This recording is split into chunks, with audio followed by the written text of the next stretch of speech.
To get from this call, and just give you a little background on myself, I've been in the individual health insurance market since 2005. So weathered the Obamacare storm and always seemed to, find an avenue or a direction to head in to make some money and to help as many people as possible to obtain the right health care. I'm very excited about the direct primary care, and as I told Nathan on the last call, I think it took me at least several meetings with you, Peter, before I actually had a good understanding. Oh, and I'd be lying if I even said that at this point. A fair understanding at best of what it is that you guys do, and but every time we meet, whether it's face to face or through a Zoom, it tends to make more and more sense to me. And I'm very excited about the fact that this is ground floor, and I do believe that direct primary care will be the future of healthcare, and certainly help a lot of people to obtain the healthcare that they need at an affordable price. When you have the marriage of an insurance agent and a direct primary care clinic, it tends to take off, with having access to the patients and helping them with their, major medical piece of the puzzle. So,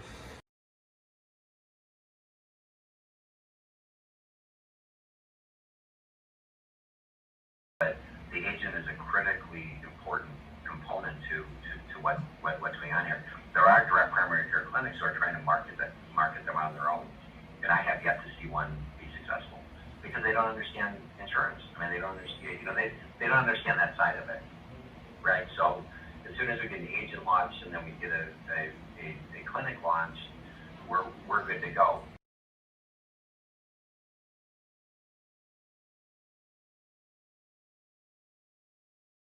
Could I just jump in? One of the things that I remember from our call we had the other month together is that you hinted fairly strongly that you had a pretty good network of agents. Do you want to kind of chat about, as a team, as Vitify is signing up and activating direct primary care doctors, what kind of network do you have? What kind of opportunities do you think Edward and Peter can come alongside to help educate more agents, or educate agents through you and you to them?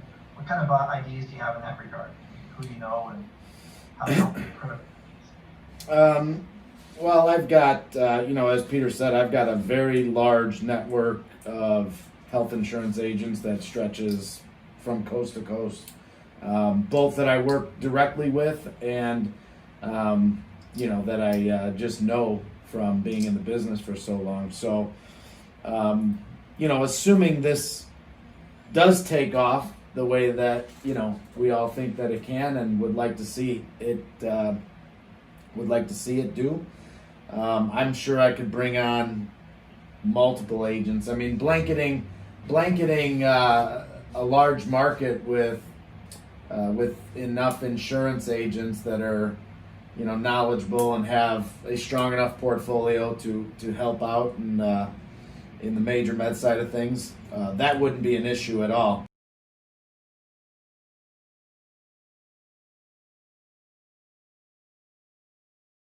Yeah, I would absolutely agree. And I can tell you from experience, once somebody goes the route of DPC and has a relationship again with their physician, and they know that they have options with different plans that work with that physician, they don't leave their physician because of an insurance company change. What happens is they keep their physician and they change, who ultimately at the end of the day pays the claim. Which means that, and both you and I know, Drew, well, we kind of all do because we all buy insurance as well. As soon as my insurance company tells me what my network looks like, if my doc is no longer in that network, I have to, in essence, make a decision. Do I want to keep my doc at a higher cost, or do I want to change to a doctor that my plan is telling me to change to? And what I'm saying is that we're very much on the front end of having the relationship, once again, which is the environment that I grew up in, having the relationship between me and my physician being extremely valuable. If I have a good relationship with my physician, I will let it out. Of course, if I don't, then I move, but I have a good relationship with them, and I want to keep them. I'll keep them for 10, 15, 20, 30, hopefully 40 years. My doc up in Wisconsin, I kept for 23 years until he retired. And even though my insurance plans potentially changed, I always picked a plan that had him in the network. Well, today the networks are changing so quickly, and they're getting narrower and narrower and narrower, that almost every time I make a plan change, I have to look at changing my docs. Which is just crazy to me, especially when you have kids and they have relationships with their pediatricians and others. So the days are numbered where the plan gets to make the decision as to who renders care versus my physician gets to make the decision as to who pays my claims. And again, we're just in like the bottom of the first inning on all of this. So I agree with what Edward's saying. Once they get involved in that environment and realize that there's a better way to buy a plan, they won't leave. So now we're not on this endless cycle, which is what we're on today. We're not on this endless cycle of every single renewal, on making a change. I mean, again, the doctor doesn't change, the plan may, but that's an easier change to make.